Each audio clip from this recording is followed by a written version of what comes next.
Welcome back. So, in the last session, we have discussed about how exactly strings work. We have seen how what are the various functions using strings. We have explored various types of functions, and we have done a lot of hands-on with our strings.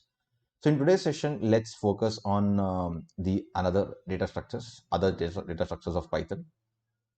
So, basically, right, in general, when you are working with your programming, we need to work with a lot of data, and in Python, we have a lot of data structures which can be used for our specific tasks. Means for one kind of task, we can use a specific data structure.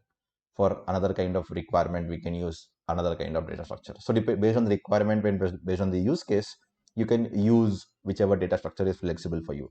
So let's understand what are the various data structures we are having.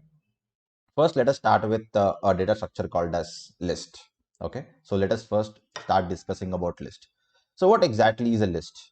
As the name says, list is nothing but a group or collection of dissimilar elements. Okay, so here we talked about various data types, right?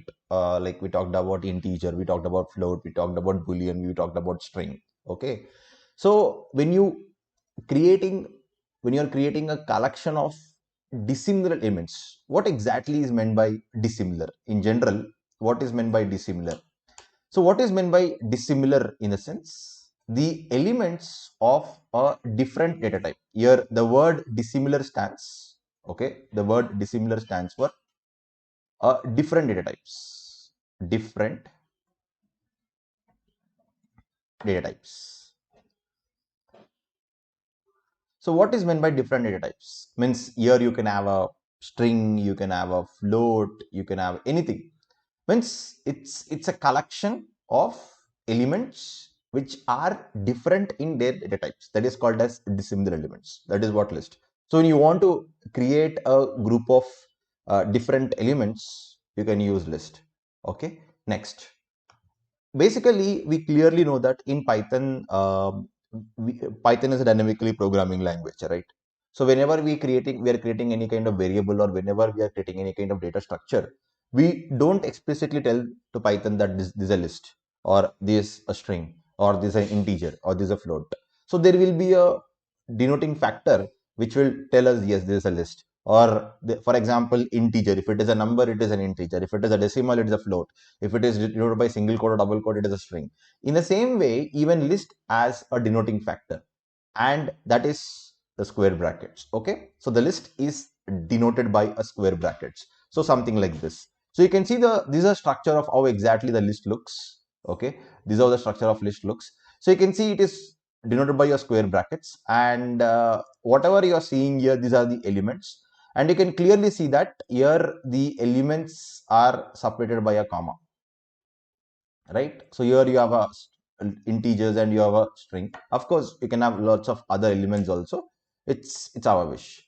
So in that way, we have created this is how the list looks. It is denoted by a square brackets. So first, let's go back to the programming. Let's go back to the code and let's create a list first. Let's do something and come back and just discuss about various other points about various other things about list. Okay.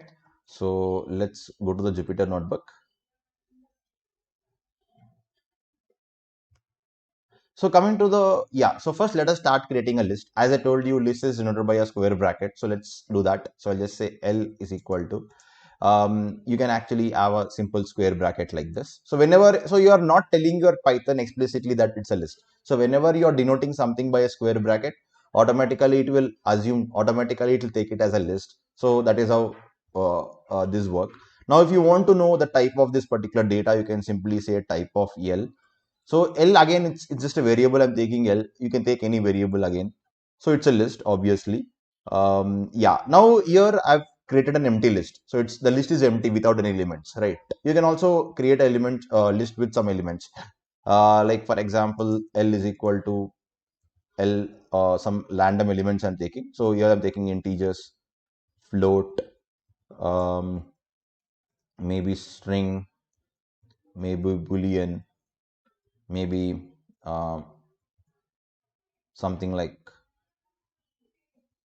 something like this. So you can see here I am taking elements of a different data types, right? I'm taking element of a different data types. This is how list works. Okay, so you can see it's a collection of all the multiple elements, group of similar dissimilar elements. You can have similar or dissimilar, it's your wish. It's more clear dissimilar elements. And yes, this is how a list looks. I just print L, or you can use L, or you can just print L. Anything works. Okay, this is how a list looks. Perfect. Okay, now let's go and discuss about the next points. Yeah, and one more important thing is list supports indexing. List supports indexing. So when I say list supports indexing, what is meant by that? So when I say list is supporting indexing, here you can actually slice your list based on the position, index positions. Means what? For example, let us assume this is your list. Okay, this is your list. So you can see this is your position 0, this is your position 1, position 2. So each and every element will be given a position like this: position 3, position 4, position 5, and position 6. So like this, this supports this positions. List supports this kind of positions. It has these positions in this. Now let's try to understand how exactly we can slice. So whatever slicing code or whatever slicing operations you have learned in string, the same kind of slicing works for your list also. Okay, let's see how can you do that. So you can simply say L of for example, if you want the first element, you can simply say L of 0, you'll be getting the first element. Or for example, if you want the last element, so L of -1, the last element. Okay, so even the negative indexing also supported. You know, right, how negative indexing works. So your negative indexing starts from last. So this is -1, this is -2, this is -3, this is -4, something like that, so on, right? So your negative indexing starts from the right side. And yeah, so like this you can do. And you can also slice multiple elements. So you can, if you want a specific element, you can do like this, L of 0. Or if you want element in position 3, so you can simply say L of 3, you'll be getting the element in position 3. You can see. Now I want for example, I want multiple elements. As usual, you can use the upper limit and lower limit concept, which we have discussed in string. So for example, I want to slice from 2 to 4, something like this. And you can see 3 and 5. Okay, so upper limit is omitted. So 2 and 3. 2 to 4 means you'll be getting 2 and 3. Upper limit 4 is omitted always. Okay, so same like how string upper limit is omitted, here also the upper limit is omitted.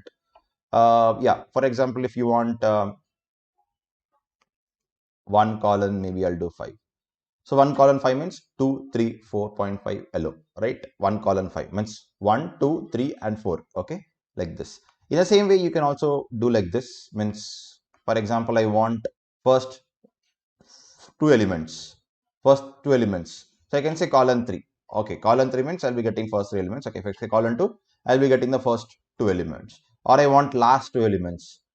Okay, so you can do like this. So last 2 means you can actually use indexing concept. Indexing concept will be working for you. But as I want last 2 elements, I'll do like this: -2 colon. Okay, so -2 colon. -2 colon means here I'm giving the lower limit, but I'm not giving the upper limit, like this. So like this, you can do all the slicing operations, whatever we have learned in string. All those kinds of whatever we have learned, all those kinds of slicing operations can be done. In string, what happens? The characters, each and every character is given a position. Here, each and every element which is separated by comma is given a position the same way. Okay, cool. This is how a list looks, and you can do slicing here. Next, the next important point about list is mutable. So what is mutable? We have understood that string is immutable, right?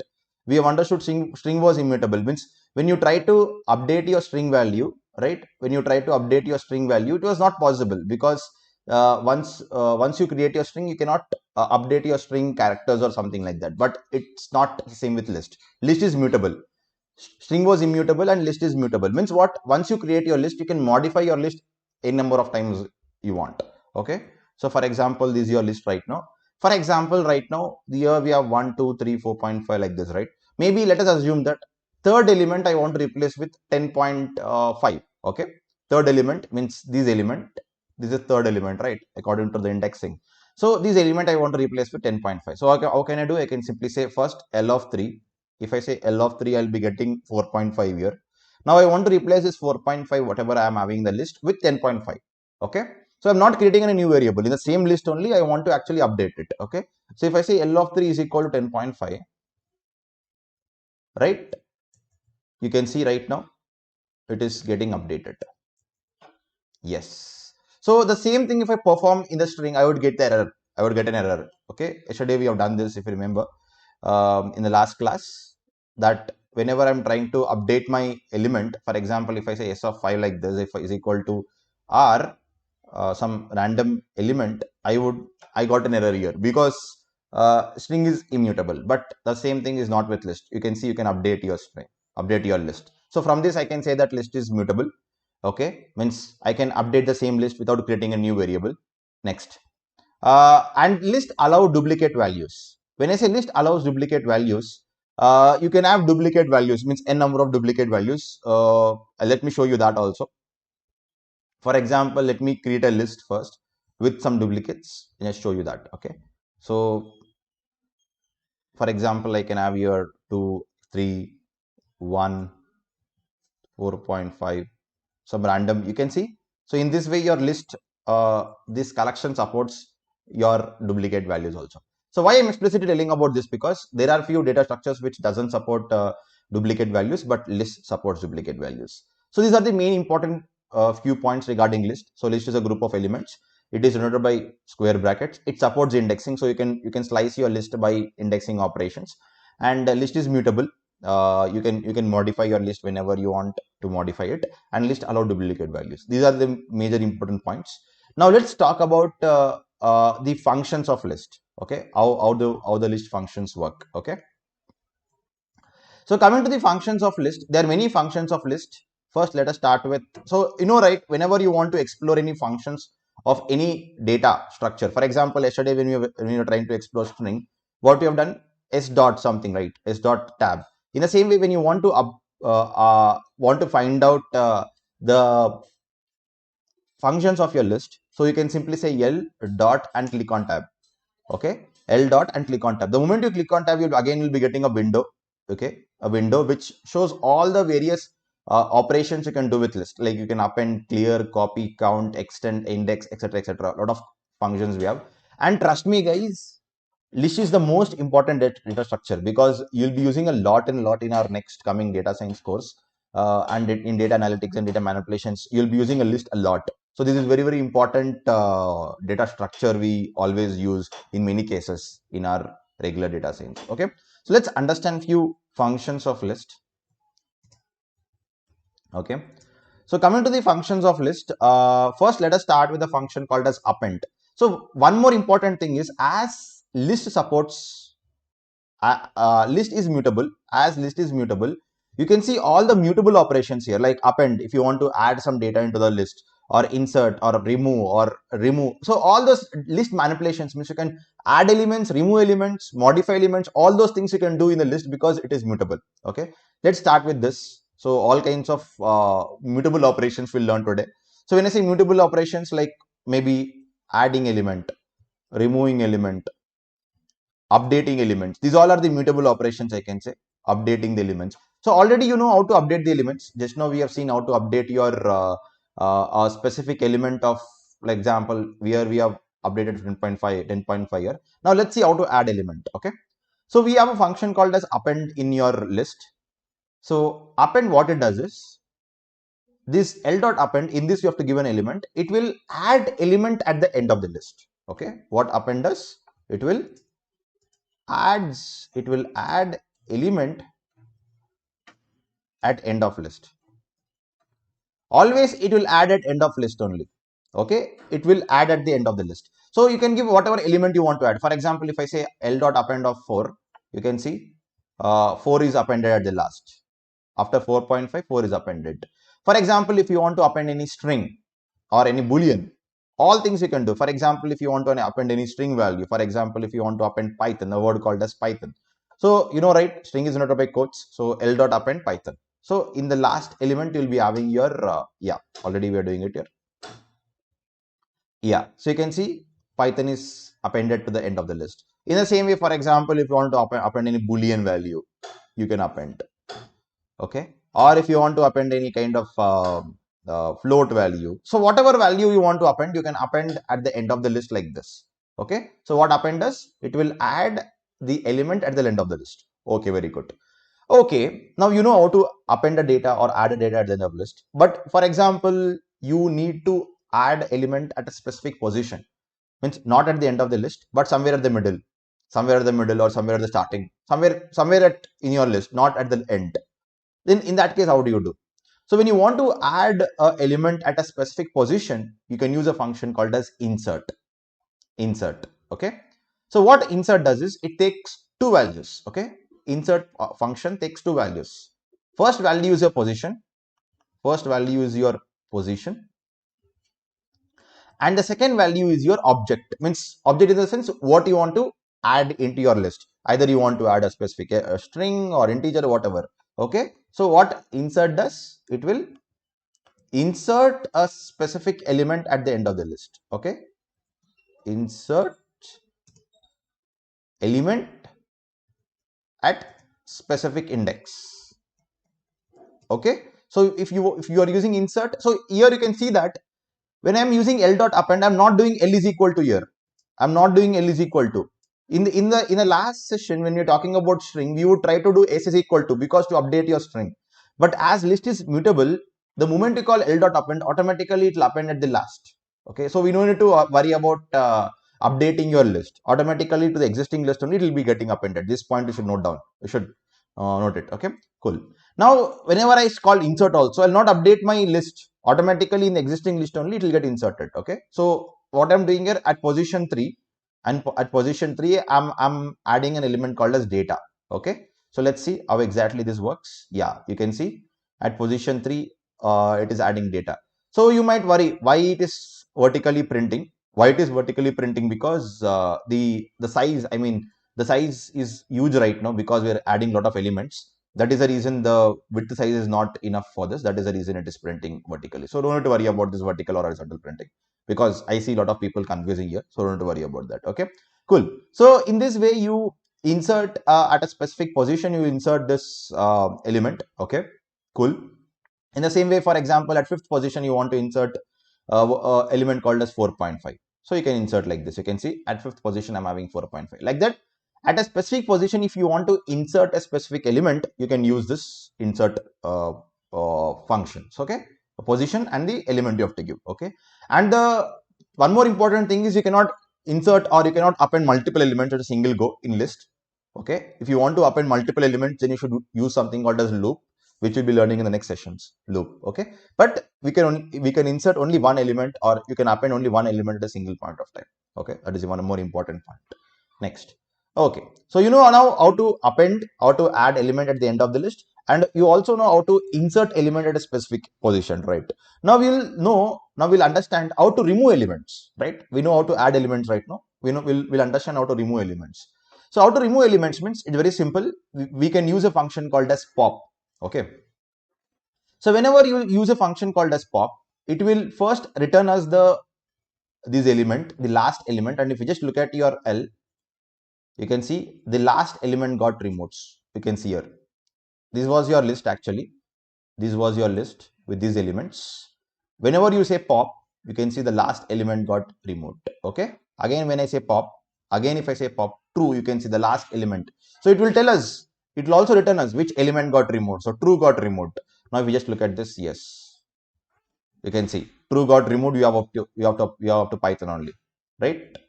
So what pop does, it will remove the last element. Okay, like how appends element at the last, pop will remove the last element. Cool. Now I don't want to remove the last element. Again, same thing. I want to remove based on the index position. Means, for example, I want to remove third element or fourth element or fifth element, something like that. Not last element, but fifth element. So how can you do that? It's very simple. In the pop function only, if you just click on shift tab, that is to get the documentation. If you just look at the index, by default, the index is -1. And everyone know, right? -1 means what? According to the negative indexing, -1 means the last element. That is the reason, as the default value is -1 here, whenever you call pop function, it will automatically remove the last element. But I don't want to do that in that way. I want to remove a specific position, then what you can do, you can give the element here.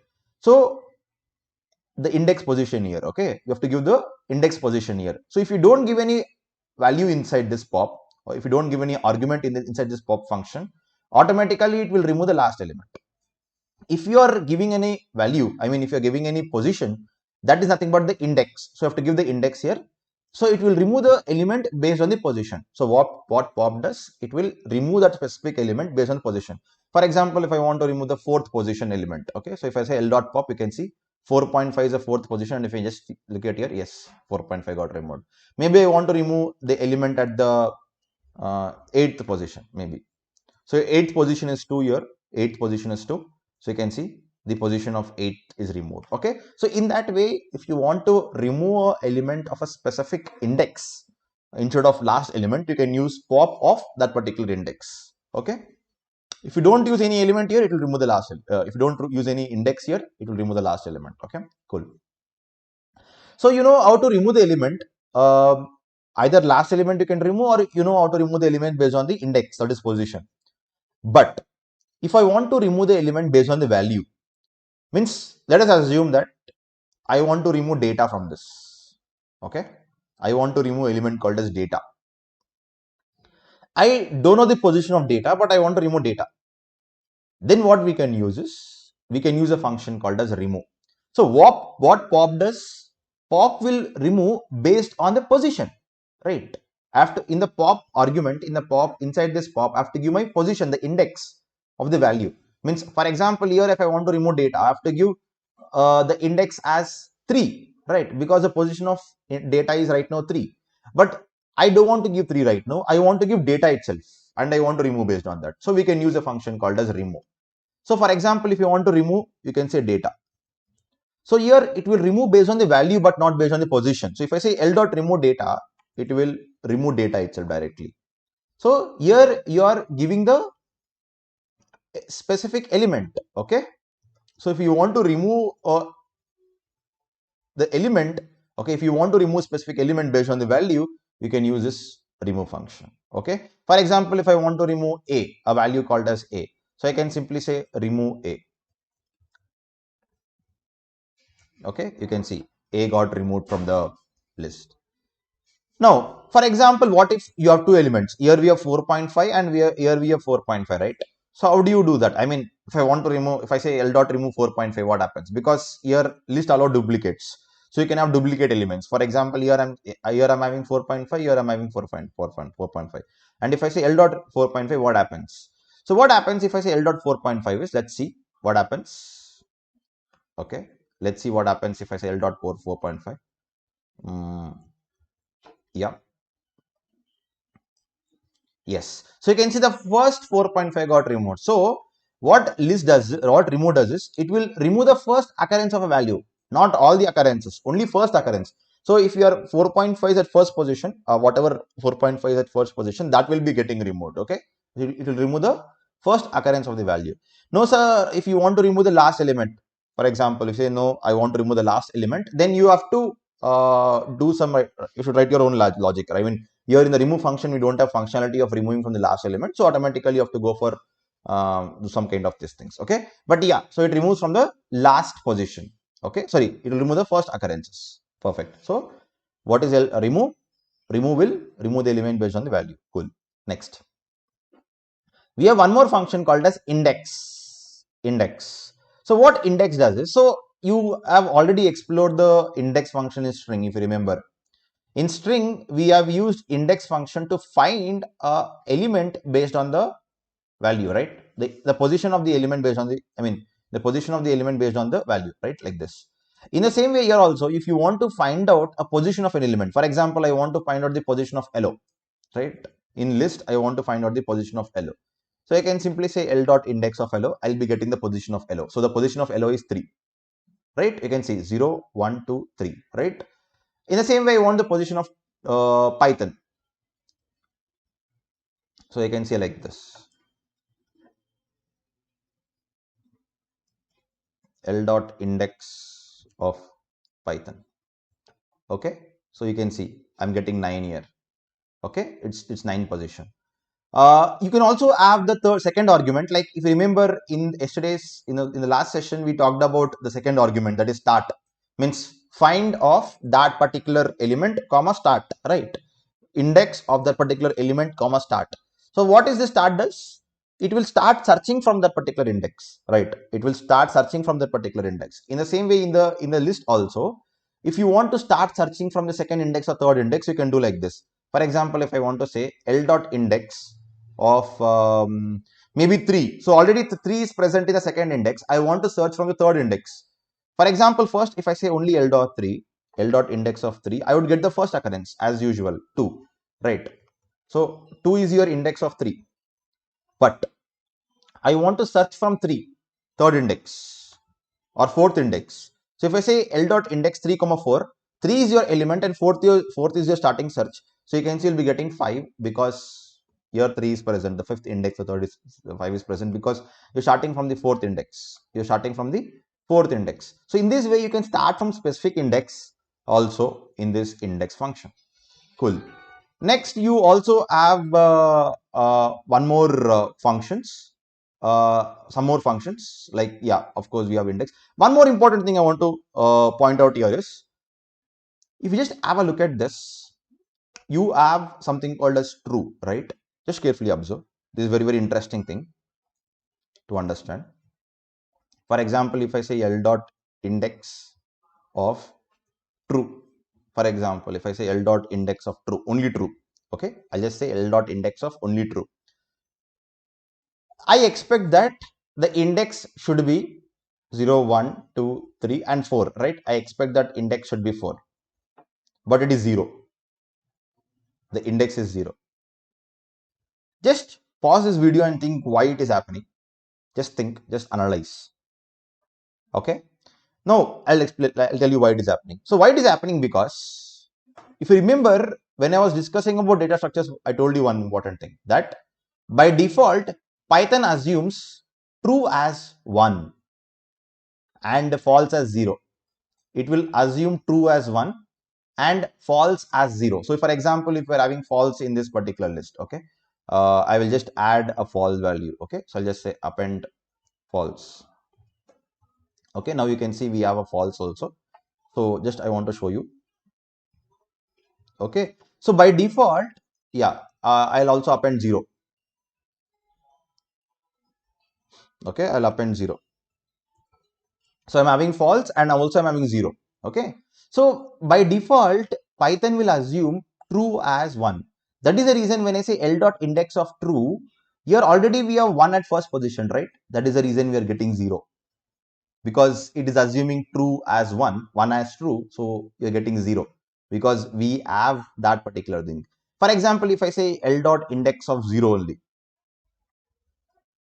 for example, if I say L dot index of 0, it is 10. Actually, we should get 11 here because here this is 11, but we are getting 10. You can just count it.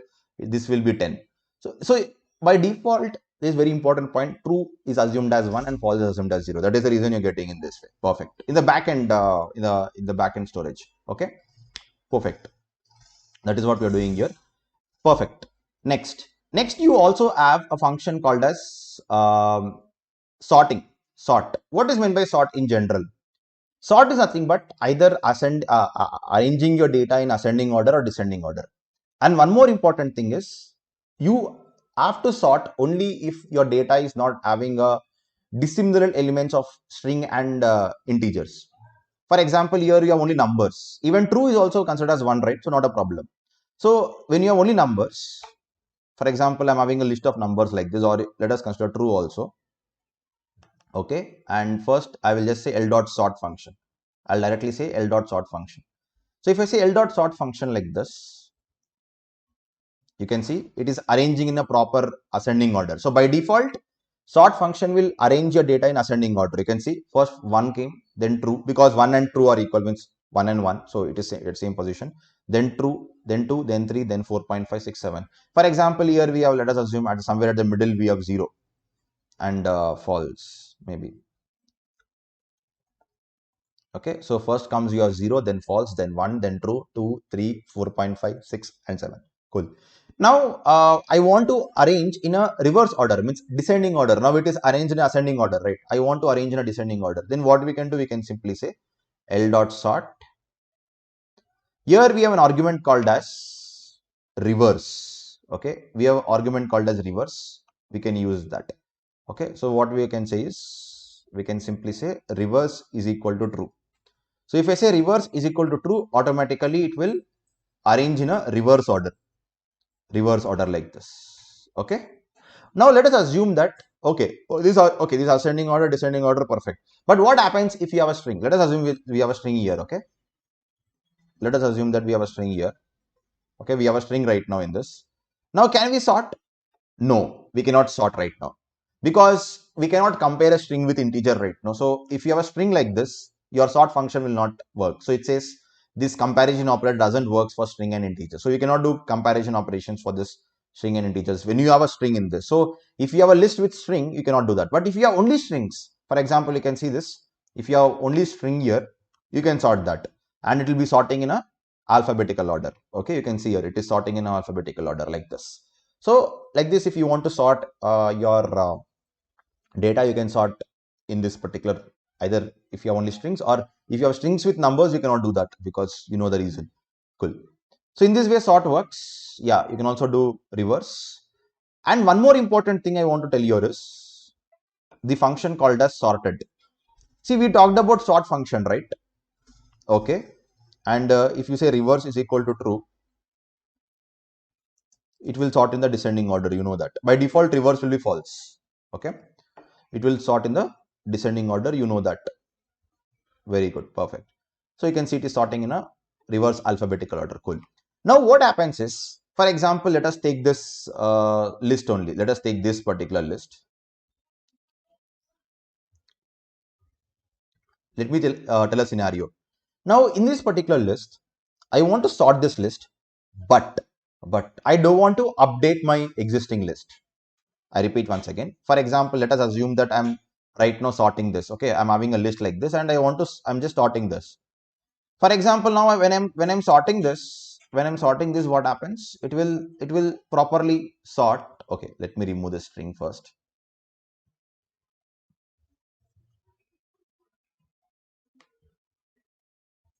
Okay, let me sort this first. So when you see your list, it will get updated, right? The moment I say L dot sort, it will get updated. But I want my existing list as it is, but I want the sorted output. Getting my point? Because whenever I'm running this sort function, it is updating my list, but my original list should be as it is, but I want to sort it. I want to get the sorted output. Then what we can do is, instead of using a sort function of list in Python only, inbuilt Python function, we have a function called as sorted. Okay, we have a function called as sorted. So what sorted does is, it will exactly work in the same way. You can see it will exactly work in the same way, but the advantage of sorted is it will not update your list. Means in some situations when you want to update your list, or don't want to update your list, then you can use this sorted function. So for example, either you can use reverse is equal to true, or you can make it false. If you make reverse as false, okay, now you can see it is sorting in a proper ascending order. And if you just look at your actual list, you can see actual list is as it is only, it is not getting changed, but you got a updated output. Now I want to save this what we call sorted output in another variable. Maybe I'll call it as like this, uh, list underscore sorted, something like this, or so I want to save in a different variable. So like this, you can maintain two variables, means your actual list will be as it is without sorted, and if you want a sorted list, you'll be having a sorted list like this. So the advantage of using this sorted function is, you no need to worry about updating. I mean, you don't need to worry about updating this, because sometimes you need your actual list as it is present in the same variable, and you want to update your sorted variable like this. So you can do like this in this way, because I faced this situation many times. Okay, cool. Now next, now this sorted is fine. Now we also have something called as reverse. What is reverse means? It will not do any kind of alphabetical order or any kind of sorting or anything. It will just reverse your list. Means first element will become last element will become first element, something like that. So it will just reverse your list. Okay, let's see how do we do that. Okay, so you can simply say L dot reverse, and it will, you can see it is reversing your list. So it is not sorted in here, means first comes true. Basically, if you sort, first comes your 1 and true, then 4 point, then your 2, then 3, right? But you can see it is reversing your list, means first element became last element, then 4.5, then 3, exactly reverse. That is your reverse function of your list, right? This is how sort and reverse work. Next comes your, so these are the few functions. Next, let's go to the next functions. Now here, till now, whatever we have worked on, we worked with a single element. When I say single element, single list, only a single list. But what happens when you have multiple lists? Let's talk about multiple lists operations. Okay, few operations with multiple lists. Okay, let us assume that I'm having two lists right now here. So here we have two lists, L1 and L2. Okay, L1 and L2. I'm having two lists right now. Now, for example, I want to join these two lists. Okay, means what I want to do is, this is my use case. I want all the elements of list 2 to join with list 1. How can we join? Let's see what happens if I use append function. For example, if I use append function, what happens is, if I say L1 dot append L2, just see what happens. Okay, and if I just look at your L1 right now, so what's happening here is, your this list is added as an element in this list. You can see whenever I use append function, the list 2 is added as an element, last element. So I told you already in the very first part of our session itself that list is group of dissimilar elements. So when I say it's a group of dissimilar elements, it can also add a list. Means element can be a list also. It is not compulsory that it should be only string, integer, float, and boolean. You can also have a list. So what happened here? Your list itself is your element here. So it's nothing but your nested list, list inside list. Okay, you have a list inside your list. This is called as nested list. So what is happening whenever you are using append function? It is adding as an element, but I don't want like this. I want to extend my list. Means after 6 you should have 7, 8, 9, 10. Not like a separate element like this. Now you can see it is adding a separate element. Then what I can do is, I can do it in two ways. One way is, I can do like L1 plus L2. If I use L1 plus L2, you can see I want in this way, not exactly in this way. Okay, not in this way, because you can see the difference between this and this. This is adding as an element, but this is all the elements are getting added. Okay, L1 plus L2. But if you do L1 plus L2, your L1 and L2 will not get updated. Your L1 and L2 as it is, right? This is how L1 plus L2 works. But I want to update my L1. Either you can say L1 is equal to L1 plus L2, or I can use what? I can use a function called as extend. There is a function called as extend. So what extend does is, it will extend your list with this list 2 elements. Okay, it will extend your L1, it will extend your list 1 with list 2 elements. Okay, that is how your extend function works. Let's see how exactly this works. So whenever I say L1 dot extend L2, you can see now L1 got updated. L1 got updated with your L1 and L2, the joint of L1 and L2. And L2 will be as it is. L2 will not change, but L1 will be getting updated with L2. Whereas if I use L1 and L2, no, none of the list will be getting updated. It will just return the result. That's it. Okay. Okay. Cool. This is how it works. Now let's talk about the few operations on nested list. Okay. Few operations on nested list. Okay. So I repeat this once again, guys. Okay. For example, if you have two lists and if you want to join these two lists, either you can use L1 plus L2. If you use L1 plus L2, L1 and L2 will not get updated. It will be as it is. But if I use L1 extend L2, your this elements. You can also do like this. Maybe let me show this. I'm rerunning this L1 and L2 again. Just carefully observe.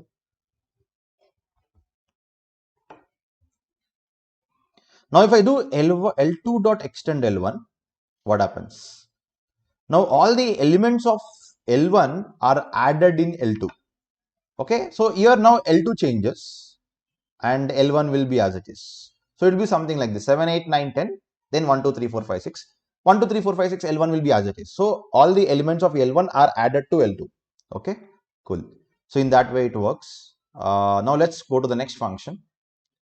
Not function, but let's start exploring about nested list. What is nested list actually? List inside list is nothing but nested list. Okay, list inside list is nothing but nested list. How do we work with this? For example, I want to slice this list inside list.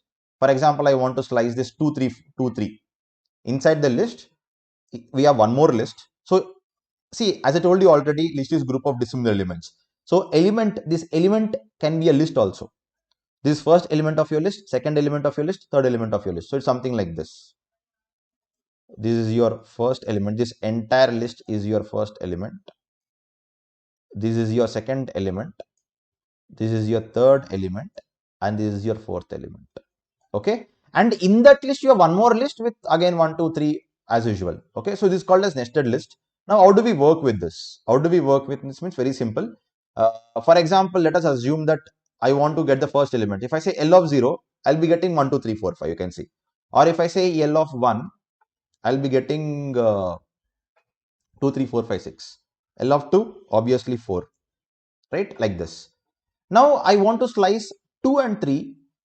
I want to slice 2 and 3 from this list. So how can you do? First you can say L of 0 because it belongs to the 0th element. And 2 and 3. How do we get 2 and 3? You know, right? I can say again do like this. Of. So 2 is what? 2 is first index, colon 3. So we'll be getting 2 and 3 like this. If I want to get 2 and 3 from this particular index. So what I've done here, first I've done the first level slicing. This is your first level slicing. In the first level slicing, what happens? You'll be getting these values, right? This 0th element values. In the second level slicing, I'm doing like this 1 colon 3. So in a single go, you'll be getting all the required elements. Now, for example, I want 5 and 6 from this. Okay, I want 5 and 6. So what I can do? I can say first L of 1 first. The first level slicing is L of 1. So if I say L of 1, I'll be getting 5 and 6, right? Sorry, I'll be getting 2, 3, 4, 5, 6. And if I want 5 and 6 from this, so 5 and 6 is what? Of. So how do we get 5 and 6 from this? It's very simple. So you can simply say 3 colon. 3 colon means I'll be getting 5 and 6 because 3 to everything, right? Like this. So like this, either you can get 2 and 3, 5 and 6 or whatever you want. Like this, you'll be working with nested list. Okay. If you want to do the nested list slicing, it is something like this. First, you should do the first level slicing like this. If I say L of 1, it's a first level slicing. Means if I say L of 1, I'll be getting this element because it's the first element. Okay. And internally, it will go to this one. So this is how it works. Okay. And for example, you have a situation where you want to slice 2 and 3 and 5 and 6 both. I want 2 and 3 and 5 and 6.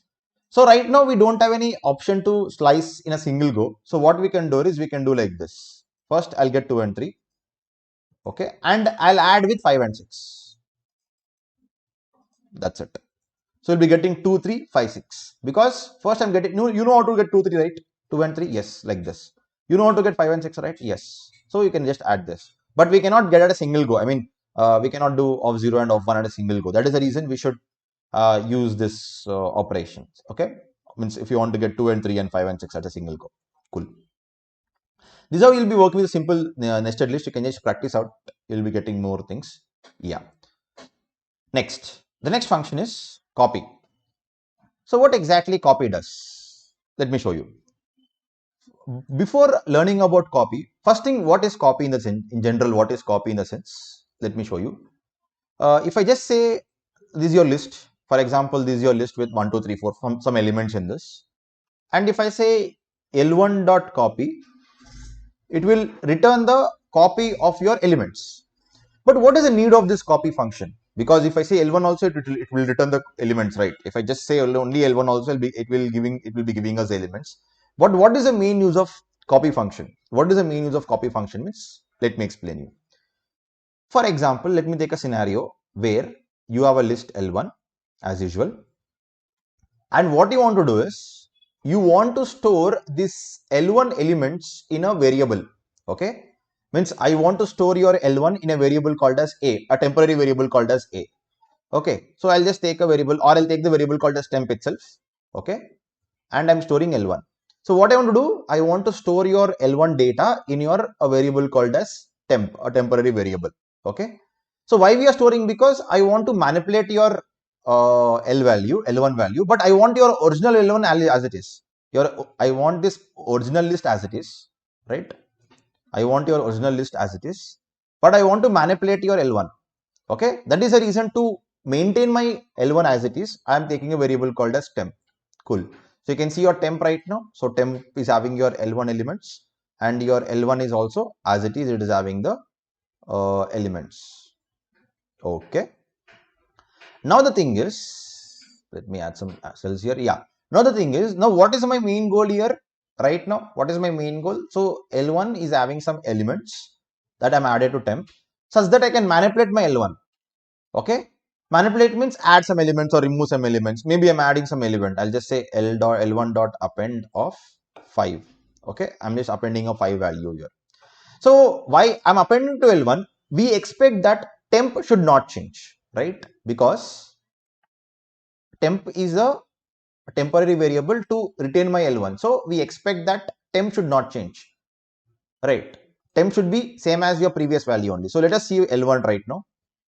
L1 is 1, 2, 3, 4, 5, 6, 5. Very good, because I'm adding an element here. And we expect that temp should be 1, 2, 3, 4, 5, 6. Because I've changed L1 here, not temp. But if you just look at your temp, you can see even temp also got changed. Even your temp also got updated. But we don't need in this way, right? Because what is the main idea behind creating a temporary variable? Such that my actual data will be as it is. And such that I can manipulate this. But you can see. Not only append, for example, if you use any other operations, maybe if I use L1 dot maybe pop, or maybe let me try remove 1, right? And if I say L1 right now, L1 is right now, you can see it is this one. And if I say A is also this one. So you can see it is, sorry, not A, it is temp. You can see. So you can see the L1 and temp is same. So even though I maintain a separate variable, when I'm changing the value of L, when I'm changing the list L1, even temp also is not it's changing. So then what is the use of creating a temporary variable, right? Because when both are same, there is no need of another variable, right? So this is not the right way we want. So why it is happening in this way? Because in Python, whenever you are trying to add elements, or whenever you are trying to equate these elements. So for example, let us assume you are saying like this. Okay, you are saying A is equal to L1. Okay, L1. So what happens is, along with the elements, even the address also will be copied. Means what? Your A and your L1 will be pointing to the same address. So that is the reason the moment you change your L1, your A also getting modified, or the temp variable is also getting modified, whatever variable you take. But we don't want in that way. We want only the value should be should be copied, but not the address. Address should be different, right? But what happened here? Both the variables are pointing out the same address. As both variables are pointing out the same address, when you change your L1, even temp is also changing. So to avoid this problem, what we can do is, you can do L1 dot copy. That is the reason we use copy function. So what copy does is, I'll do like this. Temp is equal to maybe L1 dot copy. Instead of using L1, I'll do L1 dot copy. Okay. So I'll retain my L1 as it is. I mean, I'll just get my L1 as it is. Okay. Yeah. So instead of using temp is equal to L1, I'll just say temp is equal to L1 dot copy. So if I do L1 dot copy, what happens is, both the variables will be pointing out to different addresses. Means for example, temp will be having its own address, and your L1 will be having its own address. Previously, it was both were pointing out to same address. Now let's see what happens. Because I'm using copy here, only contents will be copied. That's it. When I use copy, it will only copy contents. Now let's see what happens. Now if you look at your L1, if you look at your temp value, now temp is 1, 2, 3, 4, 5, 6. Okay. L1 is also 1, 2, 3, 4, 5, 6. Now let me try to manipulate your L1. Let me append like this. L1 dot append 10. And look at your L1. Yes. your data got appended. But let us look at your temp value. Now you can see temp is not updated. It is as it is. Your L1 got updated, but temp is not updated because I've used something called as copy. That's the main use of copy. Not only in list, in many kind of data structures, you'll be having copy function. It is same as this. For example, if you want to append a second element, 200, you can see it got updated. But if you just look at your temp is as it is. You can see temp is as it is. So in this way, we can use this particular copy function to avoid the what we call pointing to same address, to avoid variables pointing to same address in this way. So your original data will be as it is, but you can manipulate your data as it is in this way. So in this way, copy function works. The next function what we're going to talk about is count, basically count. Okay, let's see that. For example, let us assume you're having a data something like this. I'll take a previous list only. Let me take this particular list.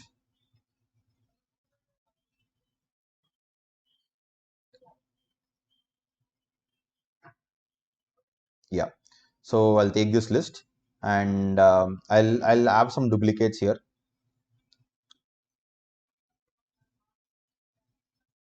Okay, now for example, if you want to count how many times a specific element is present in your list, you can use count function, as simple as that. For example, if I say s dot count of, for example, if I say 1, so 1 is present 3 times. It is present here, you can see it is present here, it is present here, and it is present here. I told you already, right? True is always in Python in the backend it is assumed as 1. So even true is also considered as 1. So whenever I say L dot count of 0, it is considered. Okay, so you'll be getting 3 times. So it will tell us how many times a specific element is present. For example, if I say L dot count of 6, it is 2 times here and here. If I say L dot count of 0, 3 times again. So here we have 0, and also false is considered as 0 and 0, like this. So in this way you have count function. Count function will be helping us to count the number of elements in this. For example, if you give an element which is not present here, what happens? Obviously you'll be getting 0 because Python is not present in this particular list, a word called as Python, or element called as Python. Okay, so count will be helping us to count number of elements. Cool. Finally, the last function we are discussing right now is clear. So what clear does, as usual, it says it will create an empty list, means it will clear all the elements from the list, okay, and update your list. So whenever I call L1.clear, and if you look at your L1, you can see all your entire list got removed from your list. Okay. So these are the few list functions we have discussed. I guess almost all the functions we have discussed, because list is very, very important. That is the reason almost all the functions we will be using some cases. We can see append, clear, copy, count, extend, index, insert, pop, remove, reverse, and sort. Cool. So almost all the functions we have discussed. Perfect. Yeah. Apart from the list functions, we also have some inbuilt functions in Python, which will be helping us to work with list. So first function is length, as usual. Length is used to identify the number of elements in the list. For example, here I'm having a list of 1, 2, 3, 4, 5, 6. And if I say length of L1, it is 6. Like it will find out the number of elements in the list. The same thing which you have used for string. And if you want to know the maximum element in your list, you can say max of L1. You'll be getting this 6. If you have strings in this list, it will not work. Means, for example, if I say hello here, and if I have say max of L1, so you'll not be getting that, because obviously you are having your strings like this. So it works only when you have only integers, right? In the same way, minimum element is 1. And if you want to get the sum of elements from your list, you can say sum of L1 and will be getting the sum of elements. Like this, these are the few functions. Apart from these, there are other functions also. These are the few functions which will be using in your list, inbuilt functions in Python, which you can work for list. Along with the list, you can use these functions for other some of the data structures also, which are inbuilt here. So in this way, you can work with list. So the next data structure which we'll be exploring today is tuple. So we are done with the list. So let's go to tuple. So what are tuples? How tuple works? So tuple can be pronounced as tuple or tuples, either way. So how tuple works in a sense? Tuple is also a group or collection of dissimilar elements, like same like list. So list was a group of dissimilar elements, right, where we were storing elements of different data types. In the same way, tuple is also group of dissimilar elements uh, of a different data types. We know that in the list was denoted by a square bracket, right? The denoting factor for list was a square bracket. But tuple will be slightly in different way. Tuple will be denoted by a parenthesis, and exactly same way like list only. In list we were using the square bracket, but to explicitly tell your Python that we are actually creating a tuple. Okay, so we should use the parenthesis, or we call it as rounded brackets, whatever. So let's see creating a tuple and just explore how to use tuple. Okay, let's go back first. Then we'll come back and discuss about various other uh, points about tuple. Okay, so let's go to tuple. So I'll just say right now t is equal to, again t is just a variable name I'm taking, but you can take whatever variable name you want. So t is equal to some empty tuple like this, empty parenthesis. So whenever you are mentioning like this with normal parenthesis, it's tuple. So not only here guys, whenever you see a group of elements with brackets here, with normal brackets, rounded brackets, parenthesis, it's a tuple. Okay. So now if I say type of t, it's a tuple. Yes, perfect. So you can also add some elements here. So I can say t of 1, 2, 3, 4, 5, 6, LO. And it's a group of dissimilar elements. So you can have elements of string, float, list also, because again, it's group of elements, right? Dissimilar elements, boolean. So you can see we have lots of different elements here. And if you look at your t right now, yes, this is how a tuple looks. Okay. Of course, we can also have a tuple inside a list. That is also possible. In the same way, list inside tuple also is possible. Cool.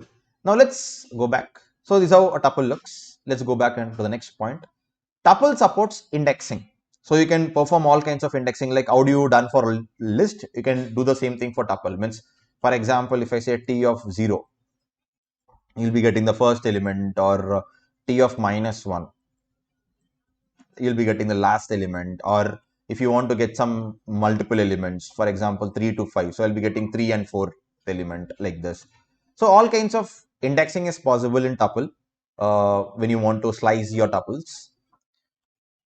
And tuple is immutable. Yeah, this is one of the important factor, guys. So this is a very important question, most important interview question here is, because if we just talk about tuple in general, list and tuples are almost same in terms of the data structure they create, the way we work. But the only difference is list is mutable, means we can add elements, we can update elements in the list. But tuple is immutable, means we cannot update the elements in tuple. Once it is created, it is like this only. We cannot update it, means we cannot add or remove elements from the tuple. That's the main difference between list and tuple. Remaining all are same. Like it's a group of dissimilar elements, it supports indexing, it supports duplicate values, all are same. The only difference is it is immutable and this is mutable. That's the main difference between a tuple and a list. Okay. And also tuple allows duplicate values as usual, and tuple is immutable. So let's talk about how it is immutable. Let me show a small example. For example, if I say t of 0, or for example, this is your tuple first. Now, for example, I want to update LO here. This is not possible in tuple. First thing, what is the index of LO? So you can simply say like this: 0, 1, 2, 3, 4, 5, 6, 7. Okay. So if I say t of 7, I'll be getting hello here. Okay, it's 4.5. So 2 of t of 6. Okay. So it is hello. Now I want to update this hello with maybe a random value, maybe some float value, 4.5, something like that, or 8, some random value I want to update. It is not possible. It says tuple object doesn't support item assignment, because your tuple is immutable, so you cannot update your tuple like this. Okay, you cannot update your tuple in this way. This is one of the important points you should understand. Okay, and as tuple is immutable, you don't have any much functions in tuple like append list, append insert, and all those things whatever we were having in list. Okay, let's see, we'll talk about tuple functions also, but before that let's also see how tuple allow duplicates. Yes, you can see tuple allow duplicates. You can also have some duplicate values here like 5, 6, 7. So you can see it is allowing duplicates like this. So 5, 6 as usual. So almost all the points are same. Only the thing is it is mutable and it is immutable. That's it. So as it is immutable, you cannot add elements. And also you can see if I say t dot here, you'll be getting two functions. Tuple has only two functions, count and index. So we don't have any mutable operations in tuple. Okay. So count is for getting the count of elements. For example, right, already we have explored count and index in list. The same thing works for tuple also. If I say count of 5, so 5 is present two times here, year and year. So count of 5. In the same way, t dot index, count of maybe first, let us see count only. Count of, so if I want to count the number of list present, so 1, 2, 3. Yes, you got one element. One, you can see you have one, that is element. Okay, cool. If I say t dot count of 1, it is present to, it is present here and also here. And one more important thing, guys, here is, for example, you have a list inside tuple. This is very important question. For example, if you have a list inside tuple, can we manipulate this list? Can we modify this list? Because tuple is not modifiable, means you cannot modify your tuple. But can we modify a list inside tuple? Yes, we can do that because it's a list. List is mutable. So how can we do that? For example, how do we slice this list first? For example, if I say t of 8, small t of 8, sorry, I would get this list, right? Because the tuple of 8 is nothing but your list. Then whatever you want to do, you can manipulate. For example, if you want to append here, for example, you can do append function. So what I'm doing to t of 8. T of 8 is a list actually, and I can call append function of list right now. So now if you look at your tuple, so here it is modified. So here don't think that here we are modifying tuple. We are not modifying a tuple. The tuple is as it is, but you are just modifying the elements in the tuple. Okay, you're just modifying whatever elements we have inside tuple, you're modifying that. That's different. Modifying your entire tuple is different. Modifying elements in tuple is different. So you're modifying the elements in tuple. Okay, so that is possible. So like this. For example, if you want to remove the element, we can use pop function like this. Okay, like this. But we cannot. What we do? We cannot. What we call update your tuples, or you cannot modify your tuples, but you can modify your this one. Next, yeah, next what we have, so this is one thing, and next we have index function of tuple. So we can simply say t dot index. So what index function does, same as your list and string only, it will return the index of a specific position, okay, of a specific value. Okay, it will return the index of specific value or a position of specific value. For example, if I want the position of hello, it is 6, or if I want the position of list 1, 2, 3, position of this element, this is one single element, right? It is 8, position of 7, like this. If you want to get the position of that one, you can get it. Okay, like this you can work with that. You can work with your tuple, and of course you can also create a tuple inside tuple. Nested tuple is possible. In the same way, how do you work with list, slicing list? The same thing you can do that. I mean, if you want to create tuple inside tuple also is possible. For example, 1, 2, 3, 4, 5, 6, 7, like this. So tuple inside a tuple. Okay, so we have a tuple like this inside tuple. And if you want to slice this 2 and 3, how do you slice it? Very simple. First I'll just say t of -1. If I say t of -1, I'll be getting the tuple inside tuple. Then if I want to slice this 2 and 3, it is very simple, right? So I can simply say 1 colon 3, I'll be getting 2 and 3. Simple. So like the same thing, whatever I've used for list, the same nested slicing I can do here for tuple also. That is perfect. Yeah. And if you want to add two tuples, for example, let us assume I'm having tuple 1 like this, 1, 2, 3, 4, and the tuple 2 with 5, 6, 7, 8. And if I want to add these two tuples, I can say t1 plus t2. Okay, it is adding. This is possible, but you cannot update your tuple. Means you cannot use extend function. In list we were having extend function which were updating your L1 or L2, right? But in tuple we can just add it, and the tuples will be as it is. Tuples will be original only. But you can just add these tuples and form a new tuple like this. Maybe you can do like this. So if you want to create a new tuple, you can say like this: t3 equal to t1 plus t2. So t3 will be the elements combined elements of t1 and t2 like this. Like this you can work with multiple tuples also. In the same way, here we don't have inbuilt sort function in tuple. Okay, we don't have inbuilt sort function, but let me create some elements of some random nature. I'll just say t1 is equal to 3, 1, 5.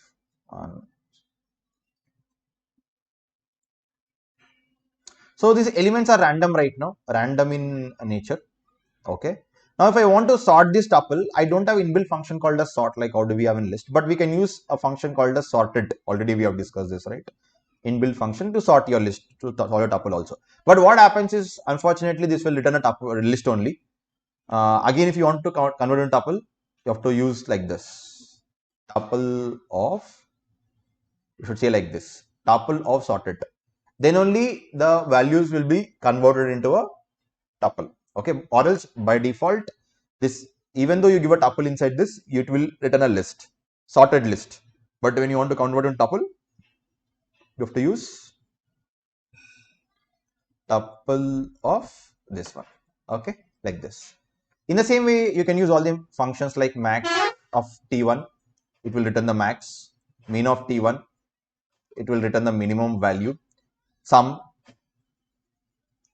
length.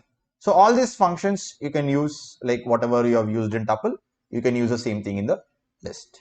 So this is how a tuple works. So tuple and list are almost same, but the only difference is mutable and immutable. That, of course, that makes a huge difference. Yeah, this regarding your tuple, list and tuple. Thank you guys.